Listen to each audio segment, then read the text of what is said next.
The unsurpassed, profound, and wondrous Dharma is rarely met with, even in 100,000 million kalpas.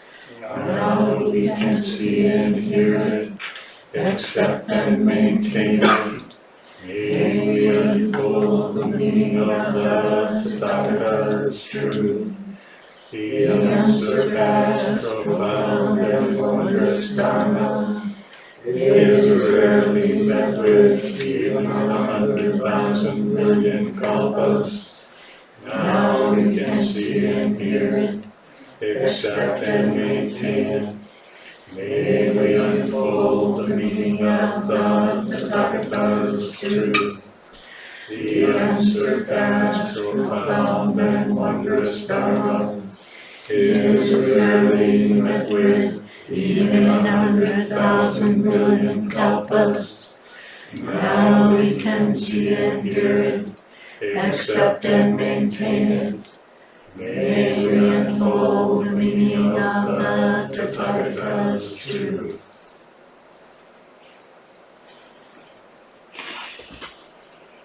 Good morning, everybody.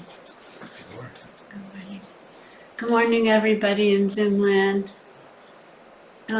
We have a guest this morning, Julie Scher. She's in Zoom land in Chicago. Well, actually, Evanston, Illinois. She's my sister.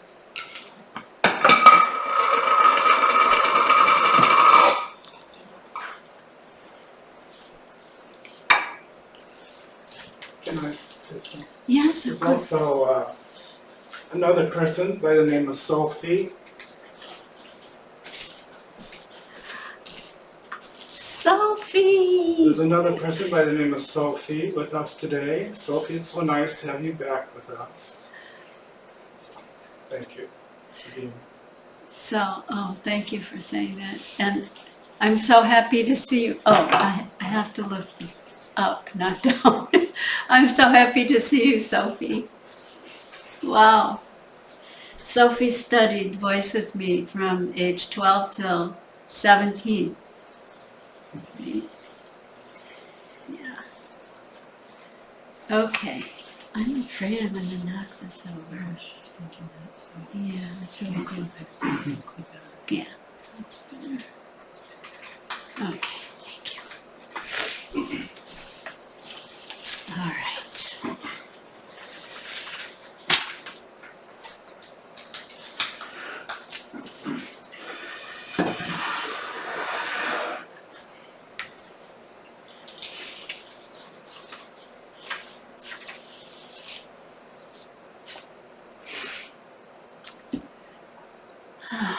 So, can you hear me, first of all?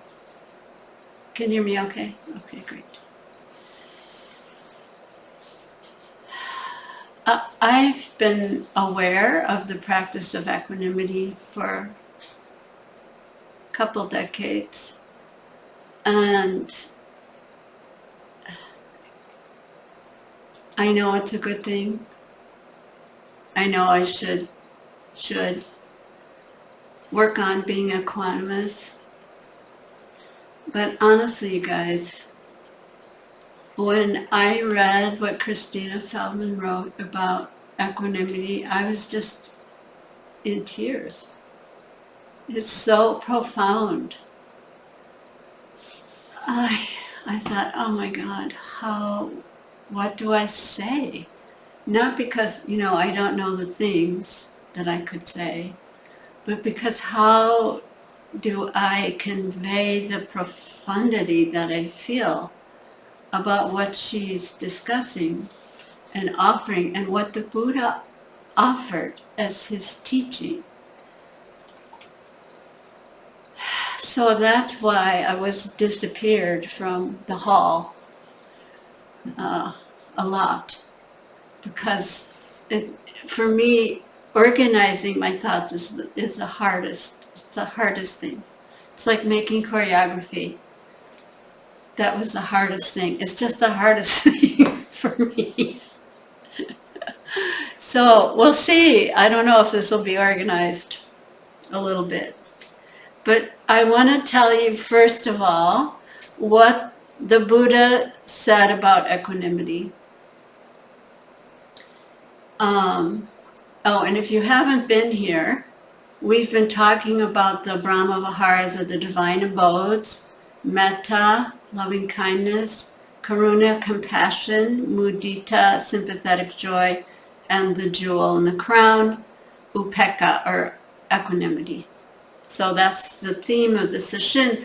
But the overall theme of the Sesshin is Buddha's enlightenment, because this is the retreat that honors and commemorates Buddha's enlightenment, our enlightenment. Like Barack Obama said, yes, we can. So that's the encouragement of the Sesshin. So this is what he said. Equanimity is the deepest peace, a boundless freedom for each of us.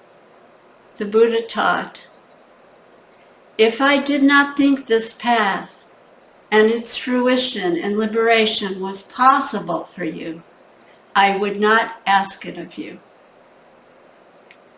Because I know this path of immeasurable freedom is possible for you, therefore I ask it of you.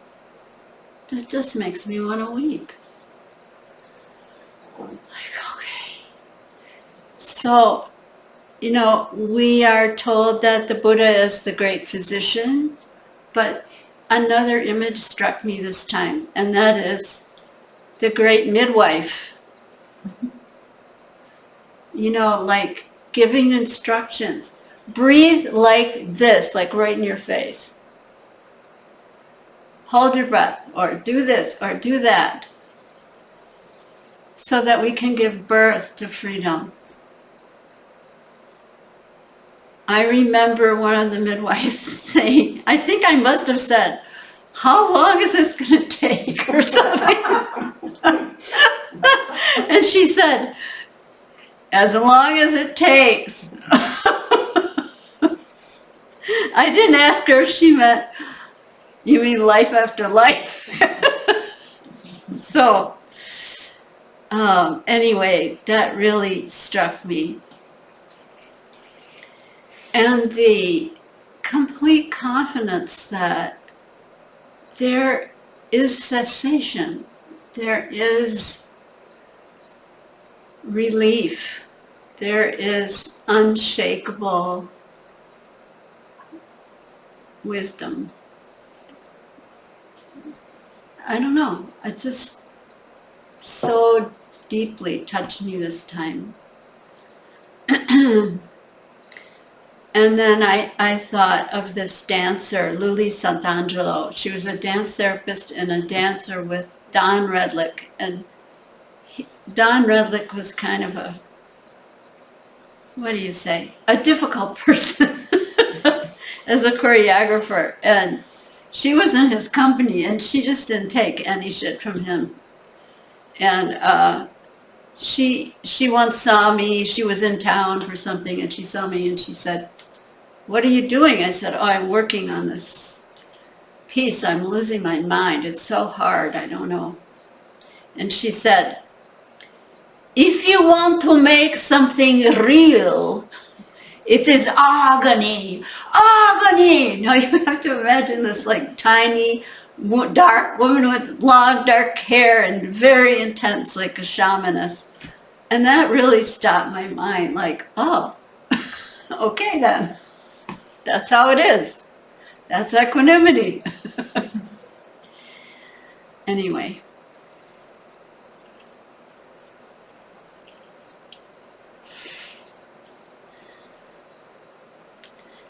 So, I just want to name that what we're doing and allowing and inviting here is real.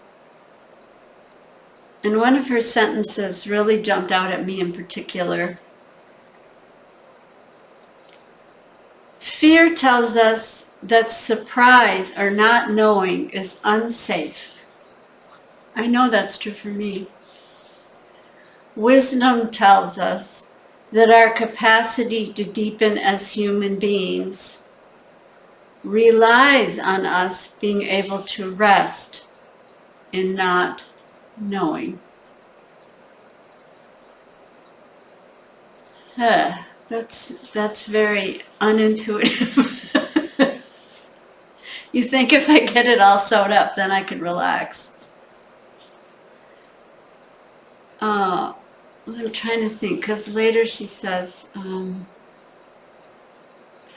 she says, if the practice of equanimity, which is really demanding, becomes just too much, we should step back and consider practicing metta for a while. Like, we don't have to just, make it so hard that we can't do it. So we can go, oh wow, I'm hitting the wall. And before we hit the wall, we step back and go, okay, may I be safe and protected. May I be happy and peaceful. May I live with ease of well-being. May I be healthy and strong. So, just for my own life, what I noticed that was coming up as I studied this more and more was the ancestral trauma that it's just in my cells. It's in my brain. And when the invitation is to let go, completely let go and rest in non-knowing, that ancestral trauma comes up. And I feel grief. And I don't feel grief with wisdom. I feel like I'm going to die of grief. Now, that's how it feels inside. I'm not like running around screaming or something. But inside, if I'm honest, like there's a real, like, I can't do this. So here's another beautiful thing and a mind-blowing thing about equanimity.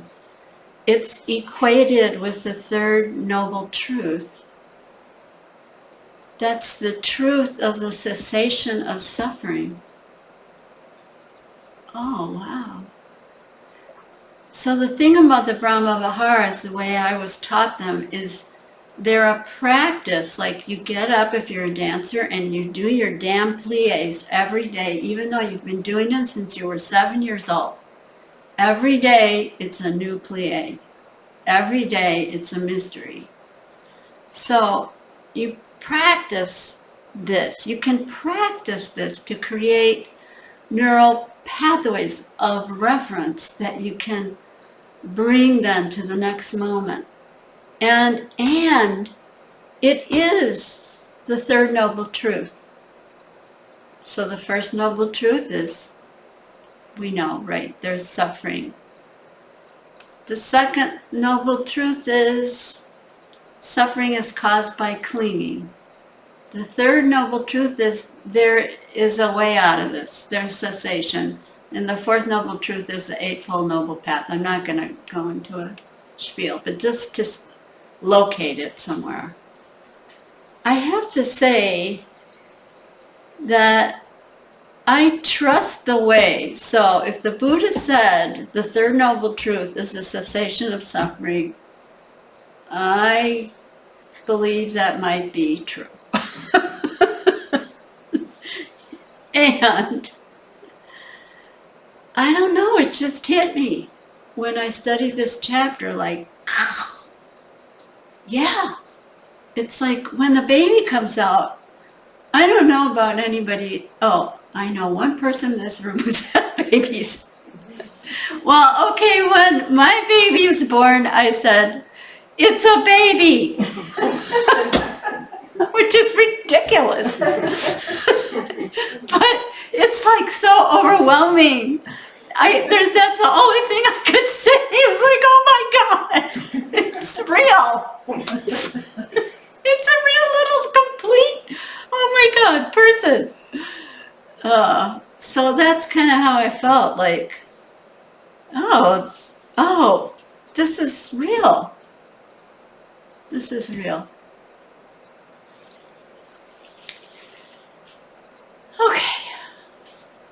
So I want to move back to joy a little bit.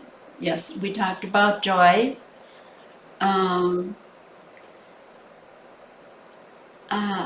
So joy, sympathetic joy, shows up in the Brahma Viharas. Sympathetic joy. And joy shows up as one of the 7 factors of enlightenment. So let me just say about the Brahma Vihara joy a little bit, and then I think I'm going to need to come back to this. So joy is the 4th factor of enlightenment. But the practice phrase that we use for sympathetic joy, just to say, is we're appreciating the good fortune of others.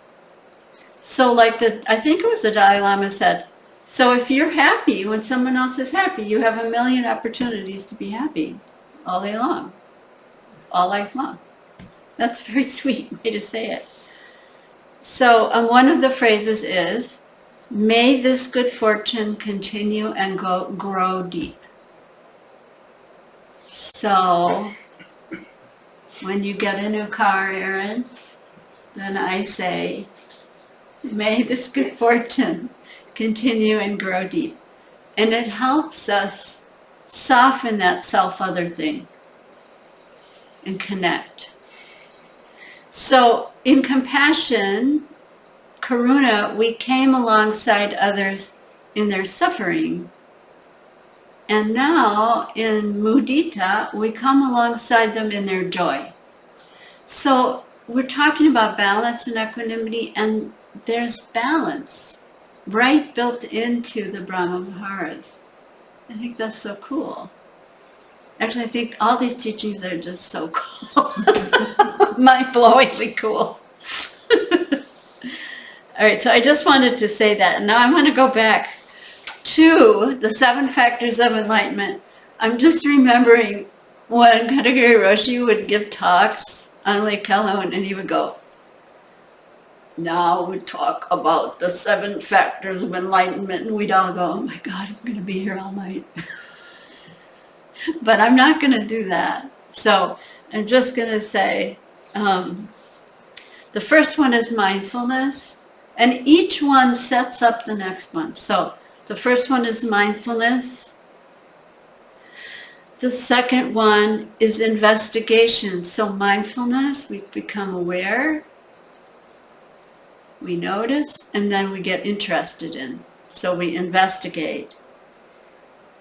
And the interest in investigating, there's kind of, it's like science. There's kind of excitement in the research. So that gives us virya, or energy, but also the determination and effort that Dokai referenced yesterday. That was very strong in our root teacher, Katagiri Roshi. So then we have to have effort. But if it's just dry effort, we just burn out. We all know this because we've all tried it. It doesn't work.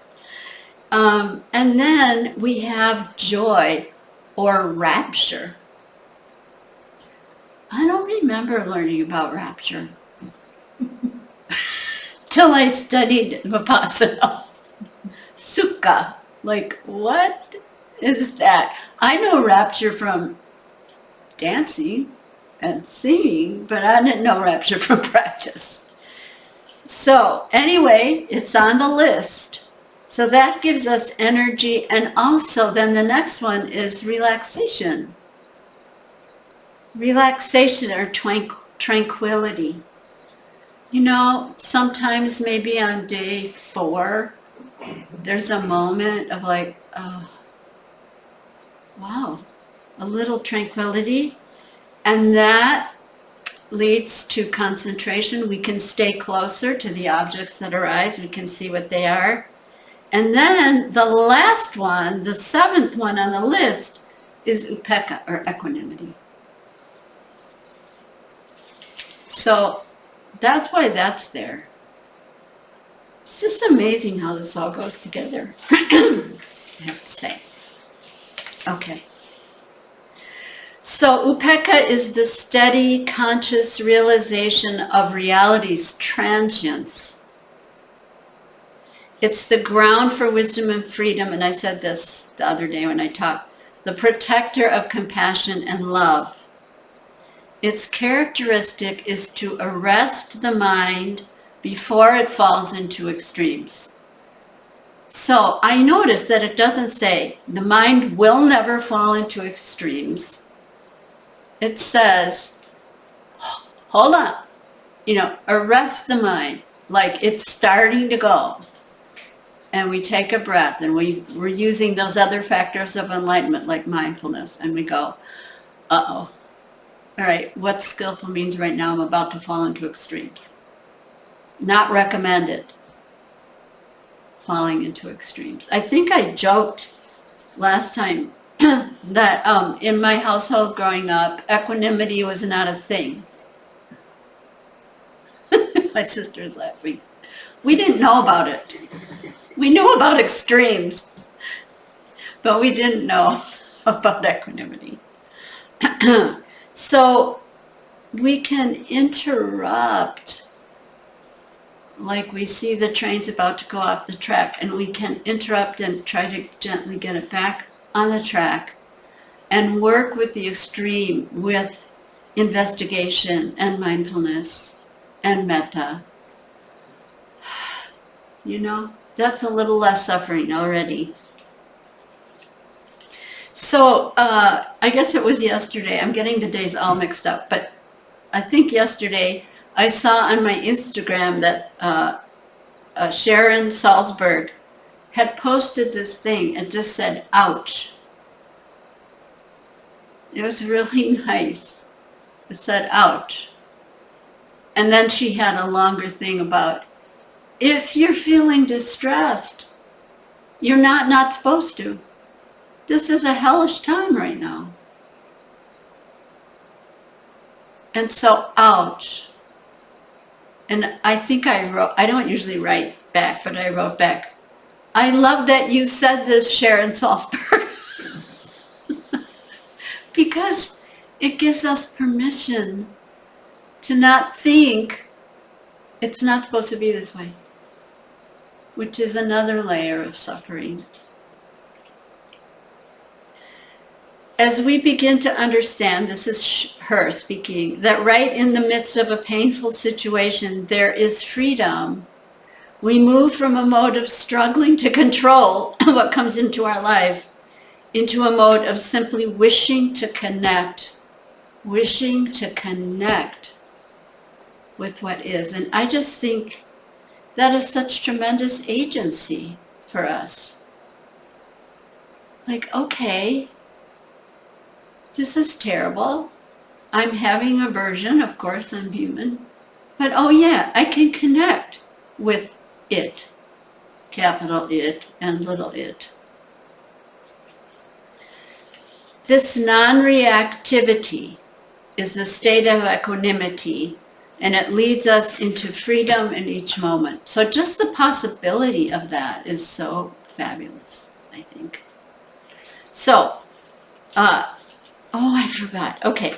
The near enemy for equanimity is indifference. So, sometimes Zen, with our robes and our,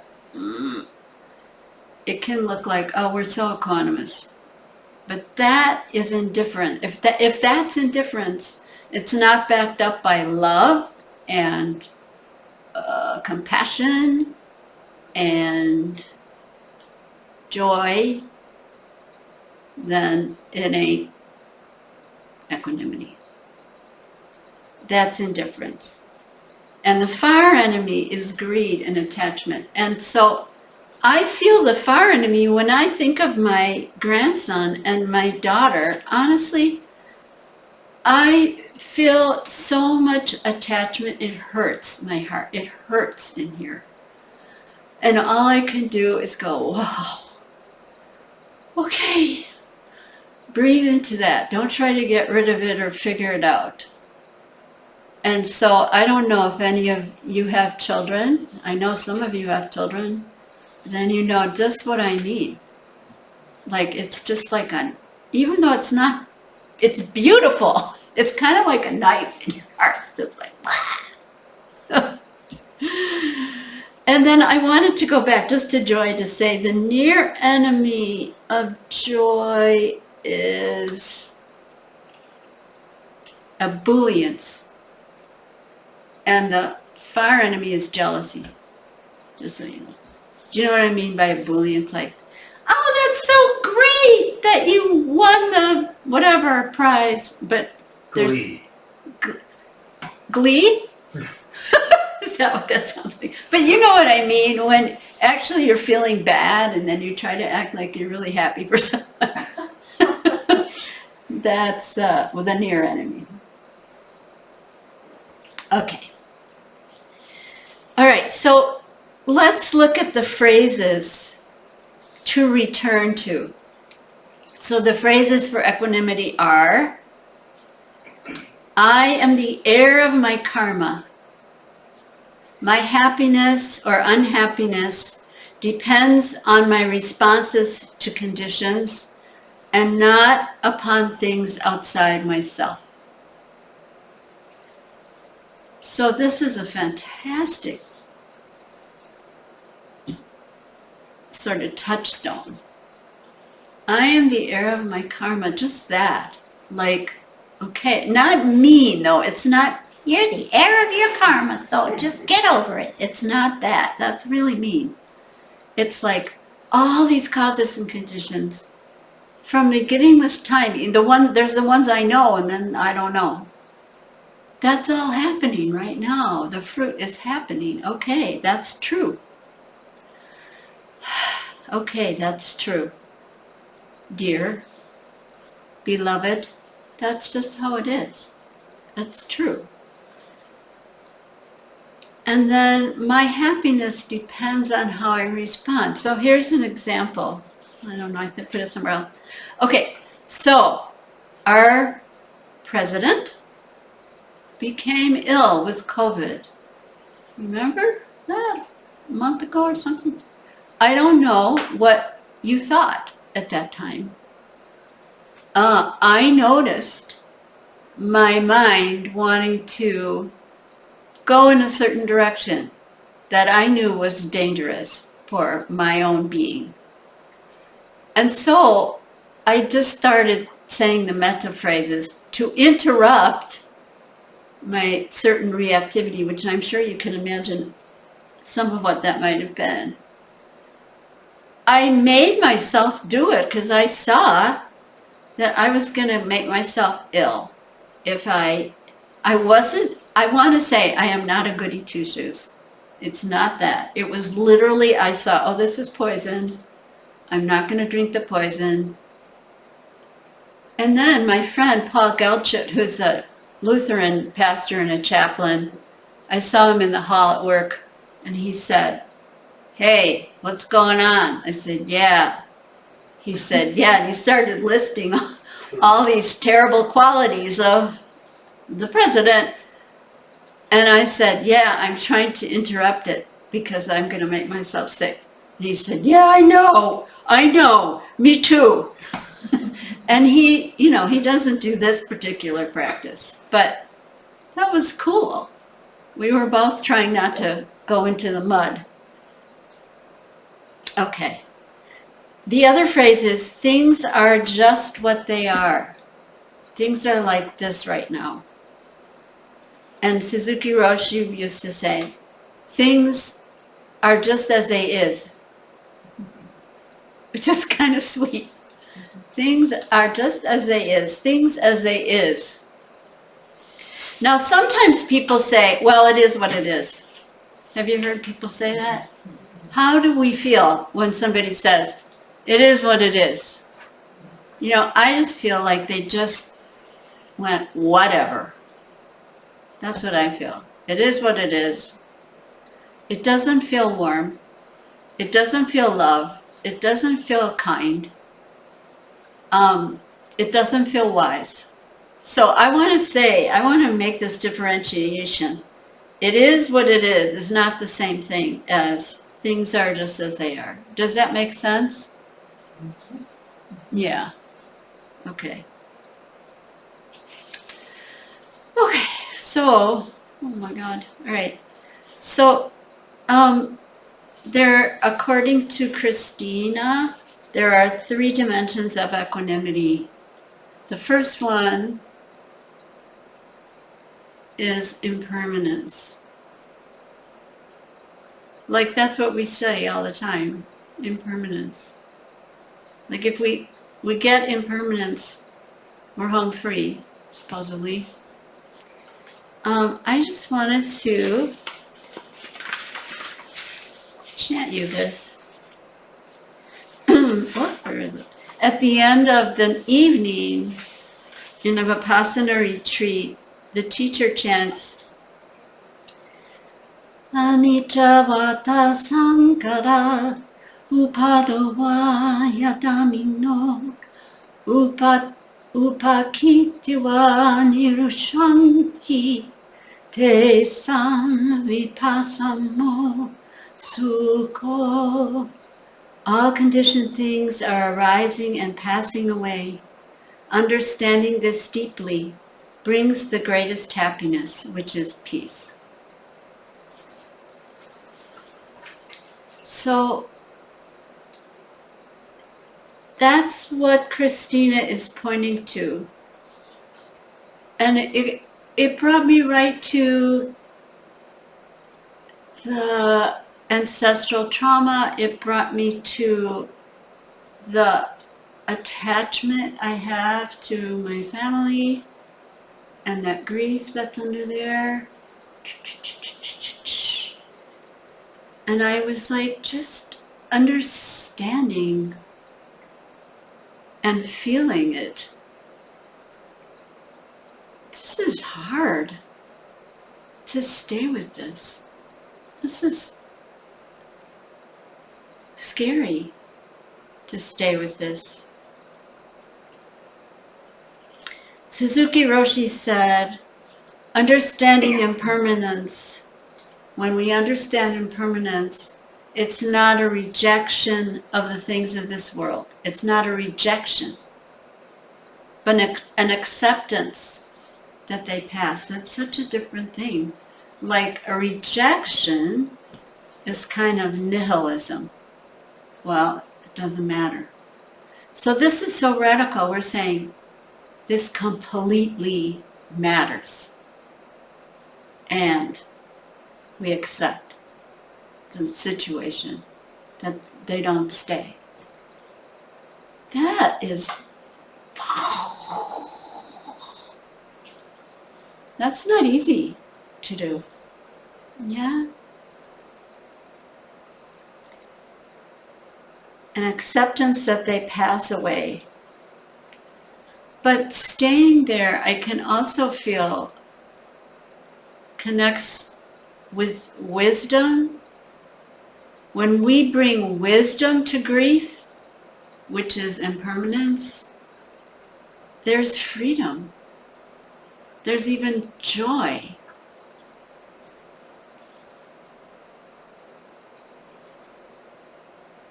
I think for me the joy is, oh, this is really possible. Wow, I don't really, it's not really the truth that I have to drown in this grief. Really? That I can be so tender and close to it? And that's the freedom?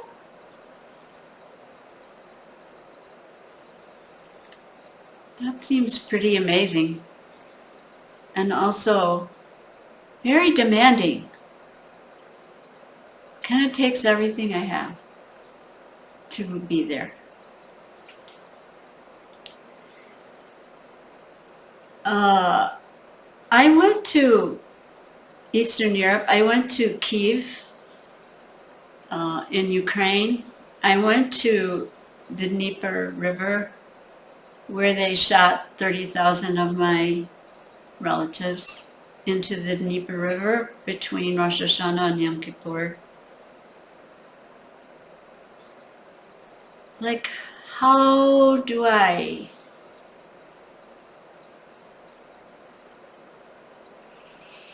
attend to that with wisdom? Not just made up stuff, but really transforming wisdom. Like, that's the opportunity. So the equanimity doesn't mean we don't care. It means we don't cling. We care, completely care, and we completely let go. Whoa. You know, as I'm just talking right now, I'm thinking, okay, so what basis in my being allows that to be completely okay? Like deep understanding.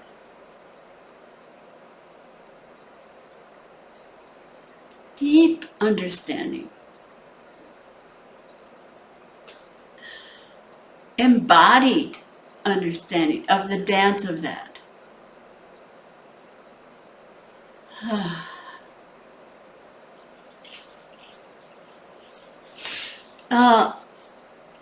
I happen to be connected to the Episcopal House of Prayer. I'm not an Episcopalian, but I'm on the board. And they put up a thing on Instagram from Cynthia Bourgeau, who is an Episcopal priest, wild woman, has written a ton of books, is a contemplative and teaches contemplative Christianity. Like, she's amazing. And they wrote up there some instructions that I thought were so good. Refuse no thought. Retain no thought.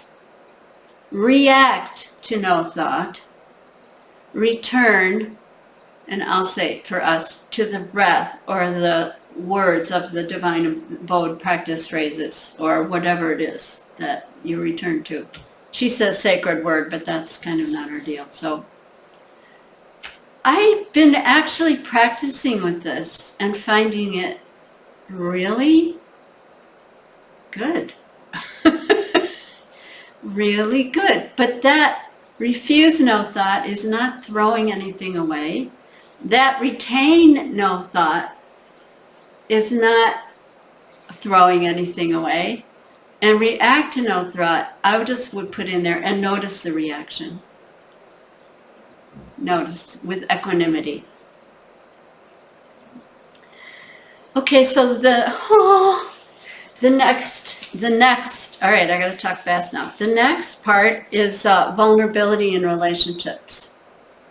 That's the next dimension of equanimity. And the phrase for that about others who are suffering is, I care for you deeply, but sadly I cannot protect you from distress.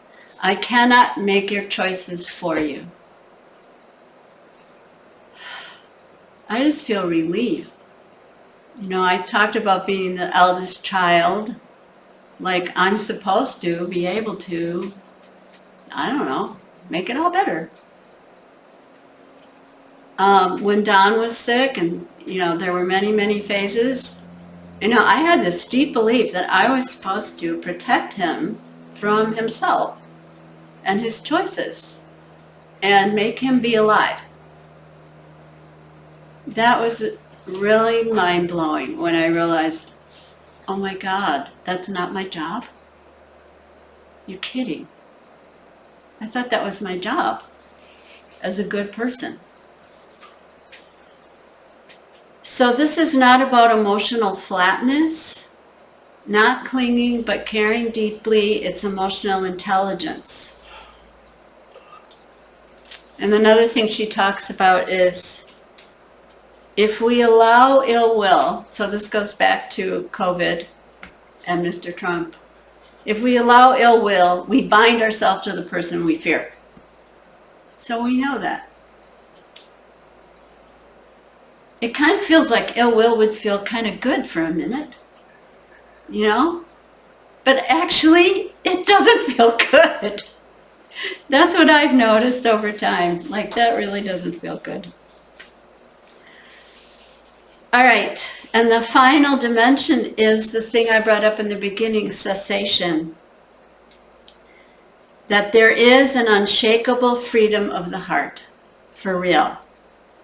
And that sense of hope and energy we can feel when we sense it's true. Now, I work with a lot of Christians, like sincere people, my patients and my colleagues, and they seem like they practice this joy that there's something okay. I kind of don't, just me, because of my conditioning, my upbringing, I kind of don't get that. Like, how did that, where is it coming from? Because I believed in practice. I was a dancer, you practice. But anyway, it might be the same sense of freedom of joy of the heart. So true equanimity contains love, compassion, and joy. It's not indifference. Our security comes from being able to let go and to meet what's actually happening. And to know we can do that is grounding for us. And then just going to end a little bit with this quote from Christina's book. This is a quote from Shmuel Goldman. He's 92 years old. And this is about giving the space of not knowing to each other, that we don't know who we are. It allows us all to breathe. Okay, I might have a little accent. I can't help it because it gives me joy. So, okay. He said, I have a friend, a woman I know already many years. One day she is mad at me. From nowhere it comes. I have insulted her, she tells me. How? I don't know. Why don't I know? Because I don't know her. She surprised me. That's good. That's how it should be. You cannot tell someone, I know you. People jump around. They are like a ball. Rubbery, they bounce. A ball cannot belong in one place. Rubbery, it must jump. So what do you do to keep a person from jumping? The same as with a ball. You take a pin and stick it in. Make a little hole. It goes flat. When you tell someone, I know you, you put a little pin in. So what should you do? Leave them be. Don't try to make them stand still for your convenience. You don't ever know them. Let people surprise you. This, likewise, you could do concerning yourself. That just made me laugh. All this I didn't read in any book. It is my own invention. Shmuel and the Buddha had the same invention because it's just there to see. You know, it's not a special thing. Anybody could see it. I just love that he saw that. I love that. It's a rubber ball. You put a pin in and you say, I know who you are, and then it goes flat. How many times have we experienced that? Someone thinks they know us and put a pin in us, but we can't go flat. Okay. All right. So in conclusion, I want to wait a second. I just need to say this thing that's so important that Dokai said, conceiving is illness. You know, we're conceiving, the mind is just conceiving. Can you feel that? When we're sitting, it's just, and it wants to narrow around something, anything. And it kind of makes us sick. There's a kind of a chemical sickness in the brain. And it does that all the time. And it might seem pleasurable to grasp onto even the beginning of a story, or you know that we all know that, right? But if we look close, we can feel that contraction against reality makes us ill, just ill like that. But I want to say about children, in my view, need to be taught that they have a self. Very important, right? They need to construct a healthy self. Then later, in wisdom, they can discover that that self is not what it needed to be as a child. Does that make sense? I just get worried. You know, you don't want to go around telling a 3-year-old that he doesn't have self. Will be really messing him up. Just want to say. So equanimity draws to it and strengthens other liberating mind states, buoyancy and agility and pliancy of mind. It gives us the ability to relate to each situation as if it were new, with sensitive resilience. It strengthens decisiveness, straightness, and honesty and sincerity of mind. So finally, I'm done talking. Please tell me if you would like to share something or ask a question or name something I missed. I would love to hear it.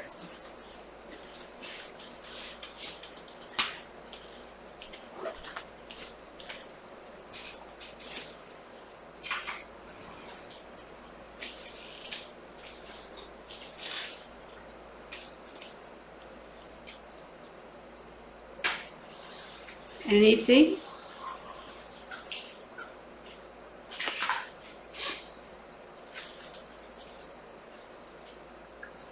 Jan.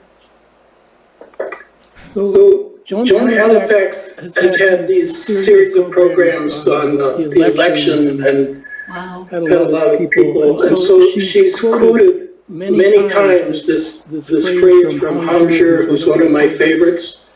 And I came across it again this weekend.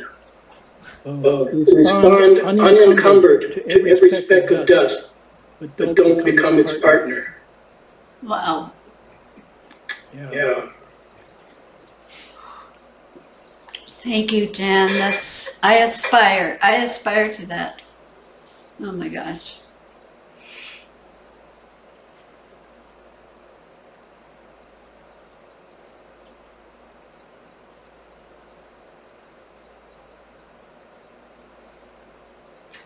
Was that, oh, you're just scratching your eyebrow. Okay. All right, should we be done? Okay. Thank you. May our intention equally penetrate every being in place with the true merit of Buddha's way. Beings are numberless. I vow to free them. Delusions are inexhaustible. I vow to end them. Dharma gates are boundless. I vow to enter them. The Buddha way is unsurpassable. I vow to realize it. Beings are numberless. I vow to free them. The illusions are inexhaustible. I vow to end them. Dharma gates are boundless. I vow to enter them. The Buddha way is unsurpassable. I vow to realize it. Beings are numberless. I vow to free them. Delusions are inexhaustible. I vow to end them. Dharma gates are boundless. I vow to enter them. The Buddha way is unsurpassable. I vow to realize it.